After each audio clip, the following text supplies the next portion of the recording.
الرحمن الرحیم۔ آپ لوگوں کو سننا ہے، ٹھیک ہے، غور سے۔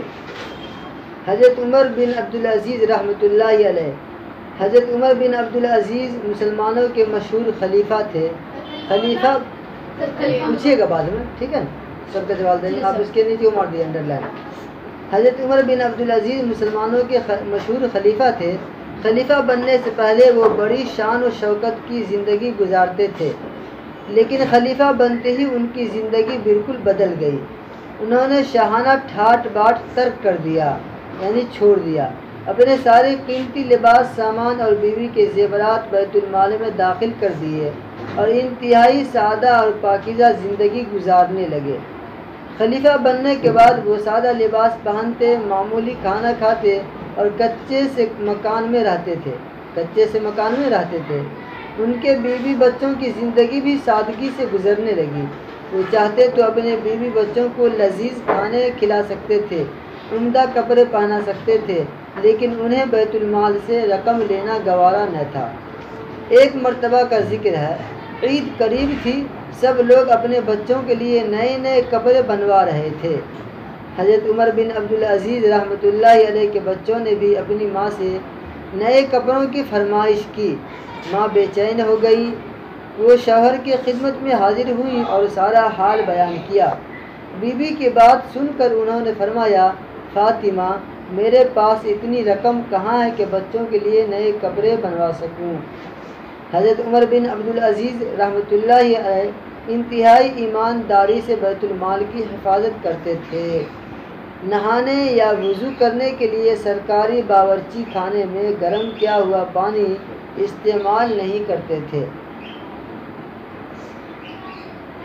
نہانے یا وضو کرنے کے لیے سرکاری باورچی خانے میں گرم کیا ہوا پانی استعمال نہیں کرتے تھے۔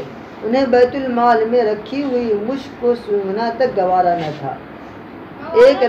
گوارا مطلب یعنی ان کے دل کے ضمیر کے اندر گوارا نہ تھا، یعنی درست نہ سمجھتے تھے وہ۔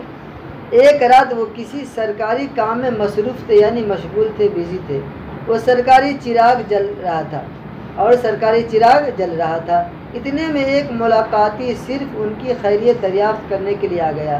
ملاقات یعنی کوئی دوست یار ملنے آ گئے، دریافت کرنے کے لیے آ گیا۔ انہوں نے سرکاری چراغ بجھا دیا اور اپنا ذاتی چراغ منگوا کر جلایا۔ عمر بن عبدالعزیز رحمۃ اللہ علیہ اپنے ارد گرد خوشامدیوں کو دیکھنا پسند نہیں کرتے تھے، یعنی چاپلوس آدمیوں کو۔ وہ اکثر عالموں کو بلواتے اور ان سے نصیحت کی درخواست کرتے۔ وہ چاہتے تھے کہ علماء انصاف کرنے میں ان کی رہنمائی کریں، نیکی کے کاموں میں مدد کریں، حاجت مندوں کی حاجتیں ان تک پہنچائیں اور ان کے سامنے کسی کی غیبت نہ کریں۔ وہ ملازموں کے آرام کا خیال رکھتے اور کسی کام کو کمتر نہیں سمجھتے تھے۔ ایک بار رات کو کسی مہمان سے گفتگو فرما رہے تھے کہ دفعتاً یعنی اچانک سڈنلی چراغ جھلملانے لگا۔ قریب ہی ایک ملازم سویا ہوا تھا۔ مہمان نے کہا کہ اس کو جگا دو۔ بولے سونے دو۔ مہمان نے کہا میں خود اٹھ کر چراغ ٹھیک کر دوں۔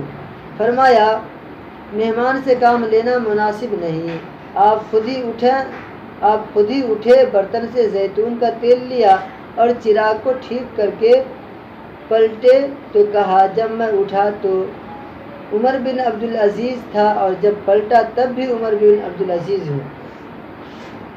بڑا اچھی بات ہے، نصیحت ہے سب کے لیے۔ آپ خود ہی اٹھے، برتن سے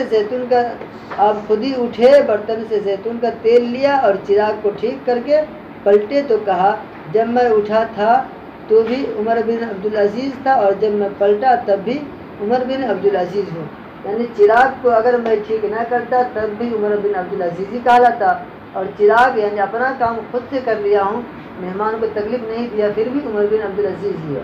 اس میں کوئی چھوٹا آدمی نہیں ہو گیا، اپنا کام خود سے کرنے میں کوئی چھوٹا آدمی نہیں ہو گیا۔ ان کے زمانے میں بڑی خوشحالی تھی، یعنی اچھی زندگی۔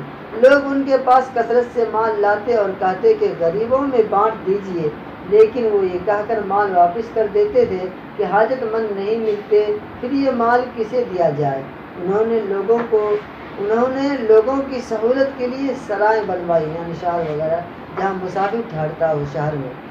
شراب پر پابندی لگائی، بیجا رسموں کو ختم کیا، غلاموں اور باندیوں کو آزاد کرایا، شاہی خاندان کے لوگ اور حکومت کے افسروں کے ظلم و ستم سے عوام کو نجات دلائی یعنی چھٹکارا.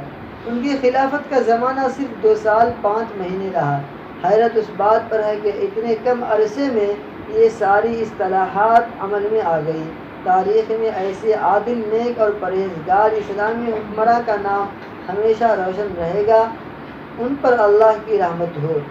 اس لیسن کے اندر مشکل ورڈ کیا آیا؟ بیت المال. بیت المال کے معنی آتے ہیں سرکاری خزانہ. بیت المال کے معنی سرکاری خزانہ، جہاں پوری رعایا کا خزانہ ہو. خلیفہ معنی نائب جو دیکھ ریکھ کرتا ہو. حاجت مند، علماء جو ہے عالم کی جمع ہے. عالم ہو گئے، ان کی جمع علماء. عالم واحد جمع علماء. حاجت مند کے معنی ضرورت والا، محتاج. سرائے معنی سرائے کیا ہے؟ سرائے کی جمع ہے. اس کے معنی آتے ہیں مسافر خانے جہاں مسافر ٹھہرتا ہو، راہگیر.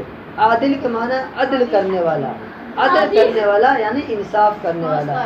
مشک ایک قسم کا خوشبو، کیا ہے؟ مشک ایک قسم کا خوشبودار مادہ ہے جو کستورا ہرن کی ناف سے نکلتا ہے. ایک کستوری کہلاتی ہے جو ہرن کی ناف سے ہی نکلتی ہے، بہت مہنگی ملتی ہے. کستوری مطلب وہی مشک کو کستوری کہتے ہیں. یہ نکلتا ہے کہاں سے؟ ہرن کے ناف سے. عرب میں بہت زیادہ پائے جاتے ہیں لیکن بڑا خوشبو ہوتا ہے.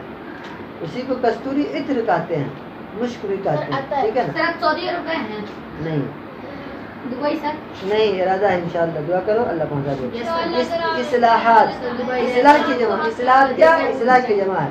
رعایا کی بھلائی کے لیے نظام حکومت کی خرابیوں اور برائیوں کو دور کرنا.